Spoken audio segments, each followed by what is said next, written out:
Hello, welcome to Unfiltered UPSC. This is the continuation video of our ancient history series.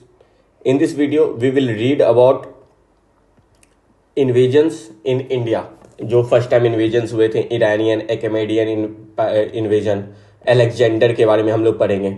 तो हमने जो महाजनपदास का जो पहला वीडियो था उसमें क्या पढ़ लिया था कि why it is called as second urbanisation, emergence of 16 Mahajanapadas, Janapada से लेके महाजनपदा की स्टोरी, जो डिफरेंट डायनेस्टीज थे, Haryanka dynasty, Shishunaga and Nanda's.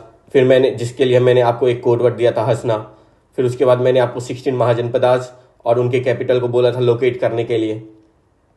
Then after हमने हंसना कंप्लीट किया था। फिर मगध एम्पायर ही क्यों ऐसा सक्सेसफुल रहा। फिर मैंने आपको बोला था कि फिर इसका कंटिन्यूएशन हम लोग मौर्य एम्पायर में पढ़ेंगे। तो आज का टॉपिक है हमारा पर्शियन एंड मैसिडोनियन इन्वेजन। तो इस टॉपिक को में देखो, सबसे पहले देखो ईरान, ये जो दो इन्वेजन है ना, पर्शियन मतलब जो पर्शियन में एक एम्पायर था एकमेनियन एम्पायर, और ये जो मोस्टली ईरान वाले जो एरिया पर वर्ल्ड में पॉलिटिकल मैप देखोगे तो वो ईरान वाले एरिया से बिलोंग करते हैं। और मैसिडोनियन इन्वेजन मतलब ये दो एम्पायर के बारे में आज हम लोग पढ़ने वाले हैं। तो चलिए पहले स्टार्ट करते हैं हम पर्शियन इन्वेजन से। जो ईरान है, इन्होंने सबसे पहले use of iron started before use in India. मतलब इंडिया में तो सेकेंड अर्बनाइजेशन के टाइम से, अभी जब हम महाजनपदास की स्टोरी पढ़ रहे हैं, 600 BC से स्टार्ट हुआ था। बट ईरान में जो यूज ऑफ आयरन है वो इनसे पहले स्टार्ट हो गया था।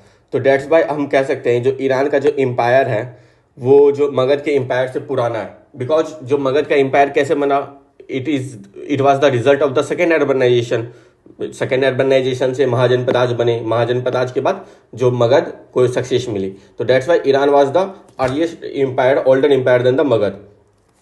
तो कोई भी जो एम्पायर बनता है, कोई भी जो एम्पायर होता है, तो वो क्या चाहता है कि अपनी टेरिटरी को इंक्रीज करना चाहते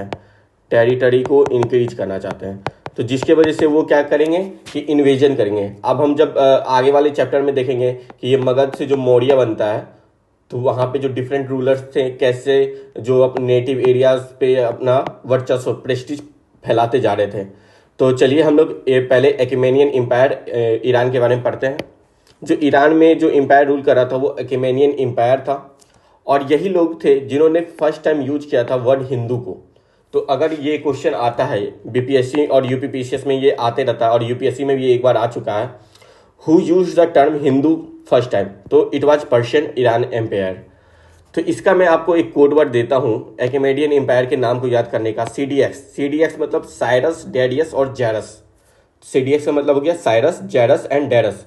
तो साइरस ऑफ पर्शिया था वो पहला फॉरेनर कन्क्वेरर था।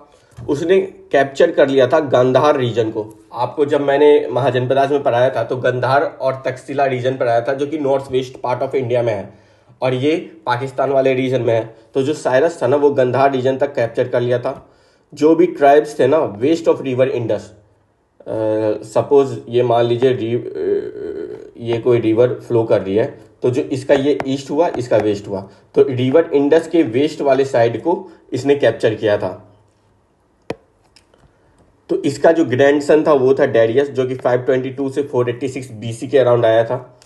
इन्होंने नेवल एक्सपेडिशंस भेजे थे, साइलस एक्सप्लोर इंडस, मतलब इंडस को एक्सप्लोर करने के लिए नेवल एक्सपेडिशंस भेजे इन्होंने। He annexed Punjab west of river Indus, जो पंजाब और सिंध का जो बॉर्डर है, जो वेस्ट ऑफ रिवर इंडस को इन्होंने एनेक्स्ड किया, और made both as province of Achaemenian empire. और जो ये पंजाब सिंध वाले एरिया को इन्होंने जो कैप्चर किया, उसको अपना 20th प्रोविंस बनाया। प्रोविंस मतलब सेट्रेपी। तो अगर आपको ये सेट्रेपी का मीनिंग पूछा जाता है, what is the meaning of satrapy, satrapy means provinces. तो जो 20th प्रोविंस जो था वो जो पंजाब सिंध का, उसी से इसको 1/3 रेवेन्यू कलेक्ट हो रहा था। Because it was a doab area. Doab मतलब होता है जो कि दो रिवर के कन्फ्लुएंस से बनता है। तो डॉब एरिया में क्या होता है कि वहाँ पे एग्रीकल्चर प्रोडक्टिविटी ज़्यादा होती है। डेट्स वाई जो इसका 1/3 रेवेन्यू था वो यहीं से आ रहा था। और सबसे इंपॉर्टेंट फैक्ट कि इंडिया में फर्स्ट इन्वेडर कौन था, वो था डेरियस।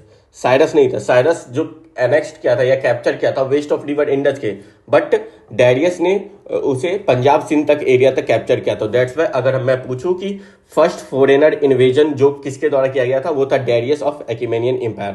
देन आफ्टर हम लोग पढ़ते हैं जायरस, जो 465 से 456 बीसी तक आया था।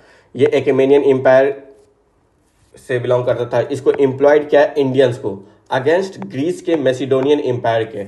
जब ईरान का एक्मेनियन एम्पायर इन्वेजन कर रहा था, तो उस टाइम जो ग्रीस का जो मैसिडोनियन एम्पायर था वो भी इन्वेड कर रहे थे, तो दोनों के बीच में कन्फ्लिक्ट्स हुआ। तो डेट्स वाई जो जेरस था वो अपने एरिया ईरान पे कंसंट्रेट कर रहा था और इंडिया में एक्मेनियन एम्पायर के अगेंस्ट दो एम्प्लॉय को छोड़ता है। ओके, तो जो पर्शियन इन्वेजन है वो 550 बीसी से साइरस के द्वारा स्टार्ट किया था। ये north west part of India तक ही कैप्चर कर पाता है और इसमें क्या क्या करता है, गांधार, कंबोज, मद्र। बट ये ना मतलब ओनली ना ये एनेक्सेशन पे फोकस करता है, कंसोलिडेट नहीं कर पाता है। और उस टाइम जो बिम्बिसार तो ऑफ हरियंग डायनेस्टी थे वो मगध पे रूल कर रहे थे, क्योंकि ये 550 बीसी की बात है। 600 बीसी से हमने महाजनपदाज की स्टोरी स्टार्ट की। जो एक्मेडियन रूलर थे ऑफ ईरान, साइप्रस, इस बात का एडवांटेज लेते हैं कि जो अभी इंडिया में मतलब उस टाइम के जो प्रेजेंट इंडिया में, क्योंकि पॉलिटिकल यूनिटी नहीं थी, डिसयूनिटी थी, तो इसलिए इन्वेट करते हैं वेस्ट ऑफ इंडिया को क्योंकि जो मेजर पावर थे वो मगध वाले एरिया में और इधर जो आयरन ओर वाले एरिया हैं वहाँ पे फोकस करते थे। डेट्स वाई ये इस एरिया में रूल कर रहे थे। डेट्स वाई जो फॉरेनर पावर थी उनको अच्छा अथॉरिटी मिला, मतलब उनको एक अपॉर्चुनिटी मिला कि वो यहाँ पे आके रूल कर लें, इन्वेट करें।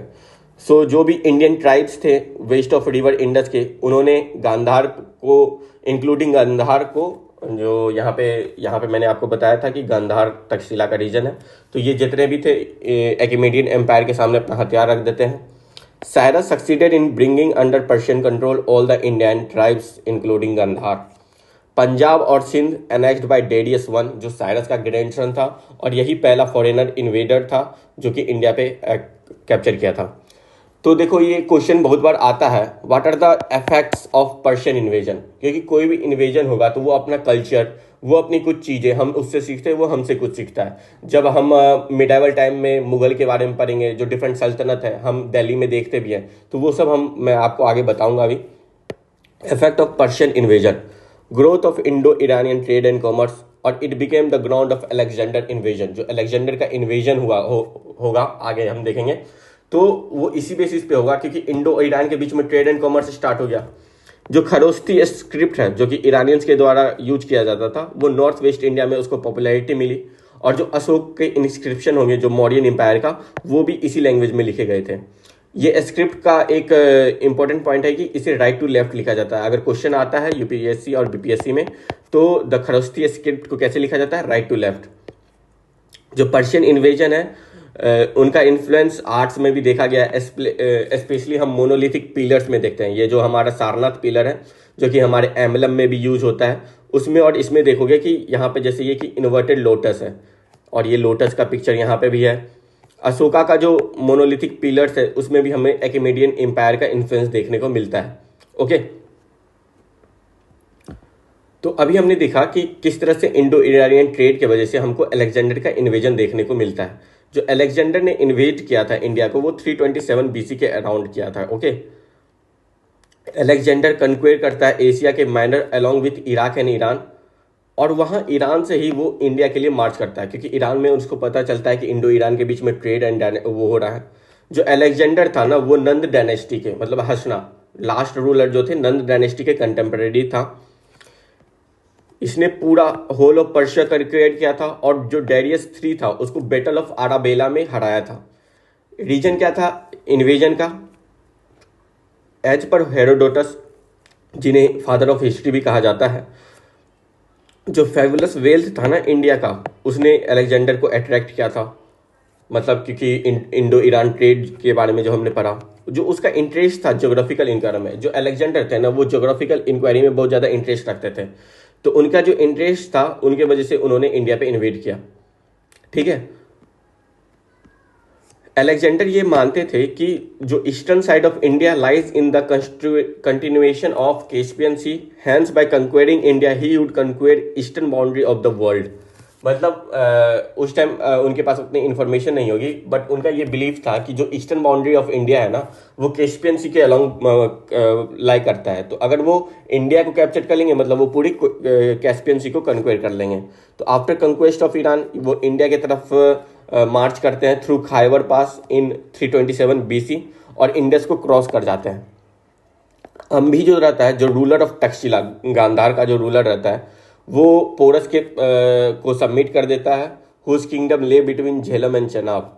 ठीक है, लेकिन एक इंपॉर्टेंट बात, जो बैटल ऑफ हाइडेस्पस, पोरस जो होता है, वो उसके पास वास्ट आर्मी होती है और वो बहुत ब्रेवली फॉट करता है, लेकिन वो अलेक्जेंडर से हार जाता है।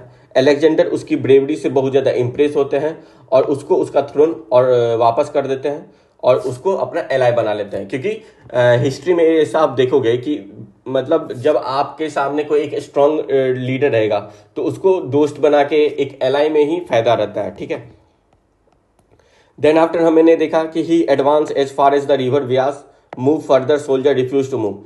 ये क्योंकि बहुत लंबे टाइम से जो अलेक्जेंडर वार कर रहे थे और जो इनकी जो मोटिव थी कि कैस्पियन सी को पूरा इनका वर्चस्व फैलाना है और इंडिया को कैप्चर कर लेंगे तो कैस्पियन सी हमारा हो जाएगा, तो बहुत दिनों से ये इन्वेजन कर रहे थे। तो जैसे ही इन्होंने रिवर बेयर्स क्रॉस किया तो उनकी आर्मी ने रिफ्यूज कर दिया, क्योंकि वो लोग 10 सालों से फाइट कर रहे थे और वेदर भी बहुत गर्म था।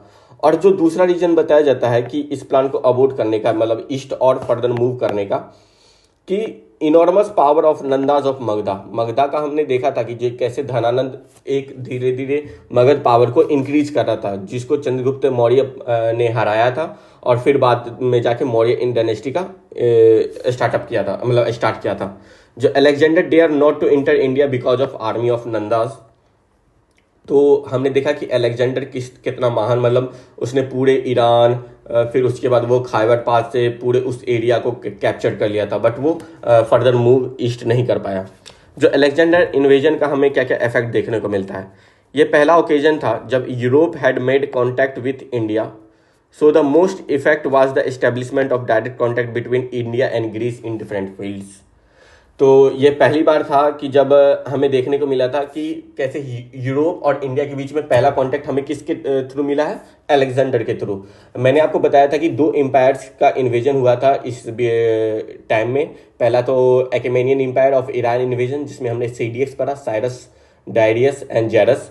फिर उसके बाद हमने पढ़ा कैसे ग्रीस का जो मैसिडोनियन एम्पायर था वो इन्फ्लुएंस कैसे हुए थे, अलेक्जेंडर इन्फ्लुएंस कैसे हुए थे, वो इंडो ईरानियन ट्रेड और दूसरा जो उनका ज्योग्राफिकल इंटरेस्ट था उसके बेसिस पे हुए थे।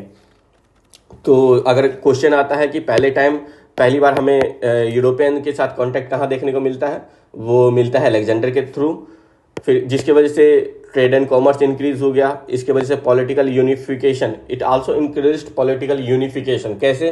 क्योंकि अब राजाओं को लगा कि कोई भी आके नॉर्थ वेस्ट से हमें इन्वेट कर सकता है। That's why they were now focusing more on the political unity, जिसके हम लोग देखेंगे प्रूव या एविडेंस मौर्यन टाइम में। जो अलेक्जेंडर हिस्टोरियंस थे वो उन्होंने have left valuable geographical accounts, मतलब he dispatched his new fleet under the friend Nearchus to explore the coast and search from the harbour to the Indus to the Euphrates.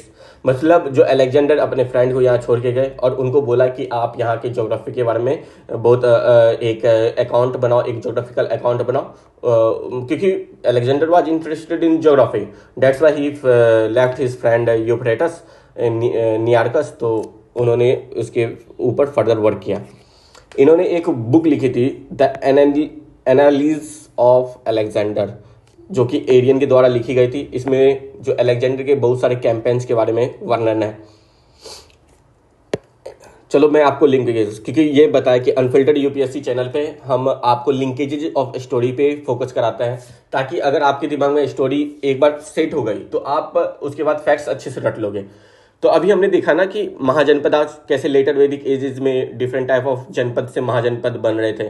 तो जो महाजनपदास हुए वो अपने में ही फाइट करने लगे, जिसकी वजह से मगध एक बहुत बड़ा महाजनपद के रूप में इमर्ज किया। कैसे उसने डिफरेंट महाजनपद को हराया।